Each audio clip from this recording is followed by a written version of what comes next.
दिन भर धूप का पर्वत काटा, शाम को पीने निकले शराबी। जिन गलियों में मौत छिपी थी उनमें जीने निकले शराबी। प्रकाश मेहरा की एक फिल्म में एक गीत का आशय है कि अगर शराब में नशा होता तो नाचती बोतल। मित्रों, ये एक गलत फहमी है, क्योंकि स्कॉटलैंड में शराब को लकड़ी के बैरल में रखा जाता है और वह लकड़ी शराब नहीं सोखती। इस लकड़ी के बैरल में 6 साल तक रखी शराब को रेड लेबल कहते हैं और लकड़ी के बैरल में 12 साल तक रखी शराब को ब्लैक लेबल कहते हैं। आज अनंत यात्रा में आपका स्वागत है। डॉक्टर विजय दीक्षित का अभिवादन स्वीकार कीजिए। मैं आपको याद दिलाना चाहूँगा कि आपने यदि चैनल को सब्सक्राइब नहीं किया है तो फटाफट सब्सक्राइब कर लीजिए और हाँ, नोटिफिकेशन बेल पर ऑल को क्लिक कर दीजिए ताकि हर नया वीडियो आपको सबसे पहले और लगातार प्राप्त होता रहे। आज अनंत यात्रा इसी बात की पड़ताल कर रहा है कि क्या मानव जीवन के लिए शराब अति आवश्यक है। तो आपको बता दें, आज हमारे देश में 32% पुरुष अर्थात 40 करोड़ पुरुष और 11% महिलाएं यानी कि 13 करोड़ से ज़्यादा महिलाएं शराब पीती हैं। पिछले साल आई एक रिपोर्ट के मुताबिक देश भर में पिछले 7 सालों में शराब की खपत 38% तक बढ़ गई है।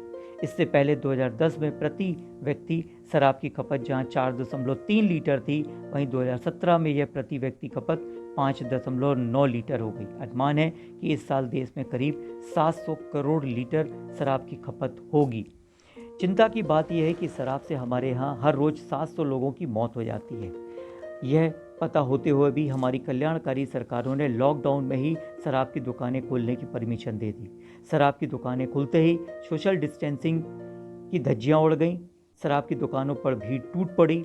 ये हालात तब थे जब देश के संविधान के मार्गदर्शक सिद्धांत में शराब पीने से मना किया गया है, लेकिन हमारी राज्य सरकारों के आगे पैसों की बेहद तंगी होने के कारण यह निर्णय लिया गया है।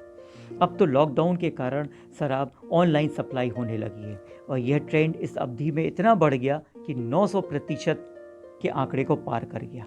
हमारे सभी राज्यों की कमाई में शराब का तीसरा स्थान है। एक रिपोर्ट के अनुसार हमारे देश में सबसे ज़्यादा 43% रेवेन्यू जीएसटी से मिलता है। इसके बाद 23% रेवेन्यू वैट से मिलता है। स्टेट एक्साइज से राज्य सरकारों को 13% की कमाई होती है। चूँकि लॉकडाउन के कारण सारे देश में शराब की दुकानें बंद थीं, जिससे राज्य सरकारों को हर रोज 700 करोड़ रुपए का नुकसान हो रहा था। वैसे शराब से होने वाले कुल नुकसान की बात की जाए तो 2018 में विश्व स्वास्थ्य संगठन ने यानी कि WHO ने यह एक रिपोर्ट जारी की, जिसके अनुसार हमारे देश में हर साल शराब पीने से 26 लाख लोगों की मौत हो जाती है। अर्थात 700 से भी ज़्यादा लोग हर दिन शराब पी करके मर जाते हैं। इसमें लीवर, सिरोसिस, कैंसर और पीने से रोड एक्सीडेंट भी शामिल है। पीने वाले लोग कोई ना कोई तरीका खोज ही लेते हैं, इसलिए शराबबंदी के दौरान भी शराब की होम डिलीवरी हो रही थी। यूरोपीय देश में मोल्डोवा का अल्कोहल यानी शराब की बिक्री दुनिया में सबसे अधिक है। वहाँ शराब का कंजप्शन पर कैपिटा 15 लीटर माना गया है। यह हर साल देश भर में होने वाले कुल खपत का प्रति व्यक्ति के हिसाब से एवरेज है। कहते हैं हमारे देश में शराब की खपत के मामले में हम दुनिया में तीसरे नंबर पर हैं। कहा तो यह भी जाता है कि 70% लोग शराब छोड़ने के बाद कुछ ही दिनों में पुनः पीना शुरू कर देते हैं, जबकि 30% शराबी ऐसे हैं जो एक बार छोड़ने के बाद शराब को कभी स्पर्श नहीं करते। लॉकडाउन के समय कुछ राज्यों में शराब की दुकानें सबसे पहले खोली गईं, जहां 2-2 किलोमीटर तक की लंबी लाइन देखी गई।